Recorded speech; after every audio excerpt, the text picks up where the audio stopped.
Hello. Today's topic again it's atom. Our journey will be through modern concepts and theories. It is starting from the nuclear model and we will reach to the quantum mechanical model. By the way, I'm Dr. Shampashin. So let's begin our journey. Before going to the journey or before going deep into our topic, let us see the journey itinerary. We are starting with Rutherford's nuclear model and we will be reaching quantum model via Bohr's planetary model. Let's see. So it began with discovery of alpha particles. Ernest Rutherford in 1899, he identified alpha particles while studying radioactive emissions from uranium and radium. Alpha particles, what are they? They were found to be positively charged, heavier than proton and less penetrating as compared to other radioactive emissions like beta and gamma rays. Later, experiments showed that alpha particles are actually helium nuclei, that is, four massive particles, among which two are having fundamental positive charge. This discovery laid the foundation of nuclear structure and Rutherford's gold foil experiment. By the way, till that time, neutron was not known. So, this is the basic of alpha decay. Nucleus, heavy nucleus, is bombarded, and actually, for alpha particle emission, nucleus is not needed to be bombarded. It is a spontaneous radiation. It was slip of tongue, sorry. So, heavy nucleus spontaneously radiate alpha ray, which is a particulate matter. The ray consists of particulate matter, and this particulate matter is alpha particle. The particles are alpha particle, and they have four massive particles, among which two are charged, positively charged. And because this heavy particle is emitted, nucleus gets recoiled. While emitting alpha particles, to conserve momentum, it recoils back. Let's go with the comparison of alpha, beta, and gamma radiations. We will compare them based on their properties like nature, charge, penetration, and shielding effect. Nature, when we are talking about, as we have already discussed about alpha particles, helium nucleus, and beta is sometimes it consists of negatively charged particle, fundamental charge equal to electron, or they are electron actually, and sometimes they are positively charged, but the charge is same as electron. Only difference is it is positive. So they are called positron. Gamma rays, it is electromagnetic radiation. It is not a particulate matter emission. Emission. And charge, if we talk about, already we have discussed, it's +2 for alpha particles, -1 or +1 for beta, and gamma is neutral radiation.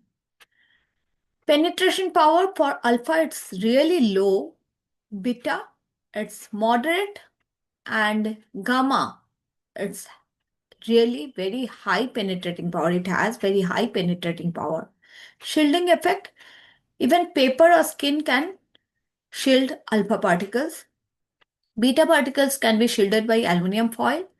Gamma particle, we need lead or concrete to shield gamma particles. Or sorry, I'm so sorry, it's not gamma particle, it's gamma radiation. Okay, let's go ahead. Before that, I will just like to go back and why this penetration power is like this. This is something which you can think upon. And if you have some answer in your mind, please comment or reach back to us. We will uh, reply back. Okay. Now, about Rutherford's gold foil experiment. In 1911, he came up with this experiment. The setup was like thin gold foil was bombarded with alpha particle. There was detection screen around the target, and it was observed that most of the alpha particles they passed through. Only few got deflected at large angles away from the gold foil or center of the gold foil. Some really got bounced back. So, what can be inferred from this? Rutherford concluded that atom has a small, dense, positively charged nucleus. Because of that, the particles are getting deflected away because these alpha particles are positively charged. Since they are getting deflected away, definitely there is something which is positively charged at the center. And since they are getting bounced back also, so it must be some heavy thing which can make it bounce back, right?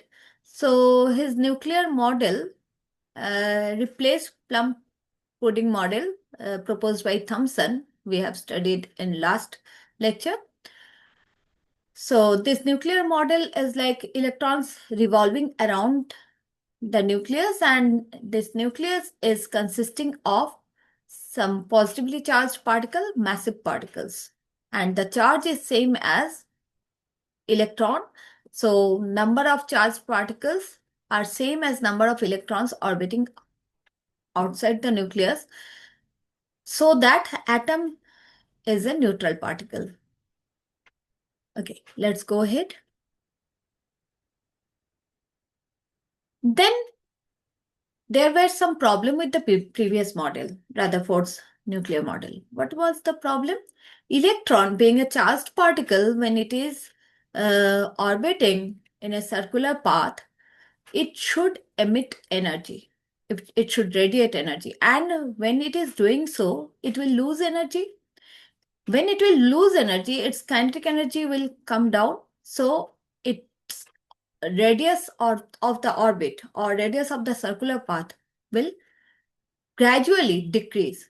So there will be a time when electron will be colliding with the nucleus, and definitely in that case atom will collapse. But that doesn't happen, right? If atom collapses, none of the substances on earth or anywhere else in the universe will not exist, right? So what is the actually what is happening then?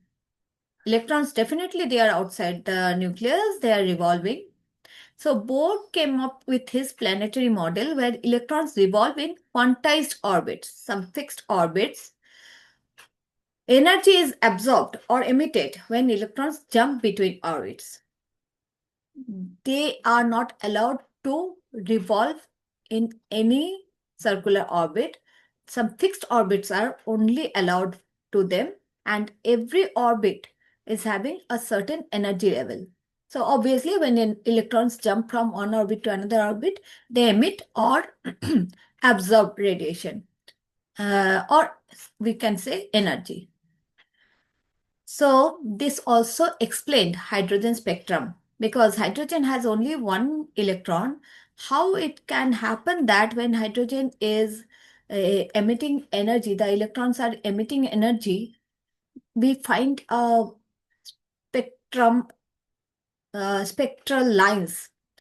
So it is because that single electron may get energized and jump to higher orbits, and while coming back to ground level, because there only it is stable, it radiates energy, and to whichever or how much energy it had absorbed, which based on that it moves to higher orbit, and from whichever orbit it comes down to lower orbit, which lower orbit the energy difference between these orbits is emitted as spectral lines. So we have array of spectral lines, right? Then in 1913, isotopes were discovered. Frederick Study introduced the term isotope. He observed that some elements had atoms with identical chemical properties but different atomic masses. So, what is the impact on atomic model? First of all, it rejected Dalton's idea of identical atoms of same element. They are identical with respect to charge, but they may have different atomic masses.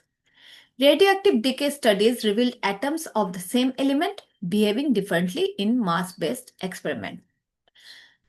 But till then, neutron was not known. Okay. So these are the isotopes of hydrogen, where we can see number of electrons remaining same. So number of proton also remains same, but hydrogen atoms have different masses like 1 unit, 2 unit or 3 unit. 3 isotopes are available. So definitely this much idea was there that there must be some other massive particle which is having similar mass to that of proton, but which is neutral, which does not have any charge. But it was concept only. Experiments were not done to prove this. So, the key contributions and evidence of isotope. J.J. Thomson identified neon isotopes using mass spectrometry. He observed two distinct masses of neon, 20 and 22. This proved that atoms of one element can exist in multiple mass forms, established the foundation for nuclear chemistry and atomic structure. Then, in 1926, Schrödinger and Heisenberg, they came up with quantum mechanical model where electrons were observed as wave function, or the concept was electrons have wave functions. They are wave functions, or we can say probability clouds. This predicts orbitals and explains chemical properties. And when we are saying probability clouds, what do we mean by that? That means we are not treating electron as a particle only. The probability of finding electron in space around the nucleus, that actually is defining electron. Where is the maximum probability of finding the electron? Okay, we will learn more about this later. But till that time, neutron was not known. Finally, in 1932, discovery of neutron by Chadwick. So the setup was beryllium bombardment with alpha particles produced penetrating neutral radiation. The observation was this neutral radiation was observed to be of particulate nature. So neutral particles with mass similar to proton but no charge. So it was concluded that these are new particles and they were named as neutron. And this finally explained isotopes and nuclear mass. That why isotopes differ in mass though they have same number of protons and electrons. So let's go for lesson check now.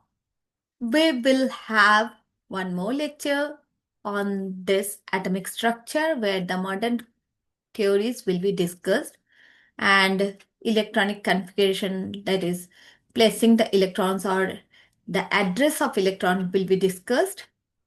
So now lesson check. The question is, in Thomson's model, electrons embedded in a positive sphere. Which observation contradicted this? The options are most alphas pass through. You know which experiment we are talking about, right? Deflection of a few alphas, oil drop balancing electrons. Which experiment this is? And electrons in nucleus. The answer is there in the lecture itself. If you don't remember, go through the lecture again and try to answer this. In Bohr's model, how does orbit radius scale with n? Now do not confuse this n with neutron. This is the level of the orbit. We will discuss about this in our next lecture. So radius is directly proportional to n. N is the orbit in which electron is revolving, number of orbit, which number, which level it is. Okay, so radius is directly proportional to that level, or radius is inversely proportional to the level, or radius is square of the level, or it is square root of the level. Try to answer this. And then next question, which observation was unexplained by Rutherford but explained by Bohr? We have discussed this in the lecture. Nucleus existence, alpha deflections, hydrogen spectrum, presence of electrons. Who measured electron charge in the oil drop experiment? So easy. This is directly from the lecture. If you do not remember, please go through the lecture again. Thank you. Keep exploring chemistry. Every atom has a story. Keep exploring. And see you in the next video. Bye.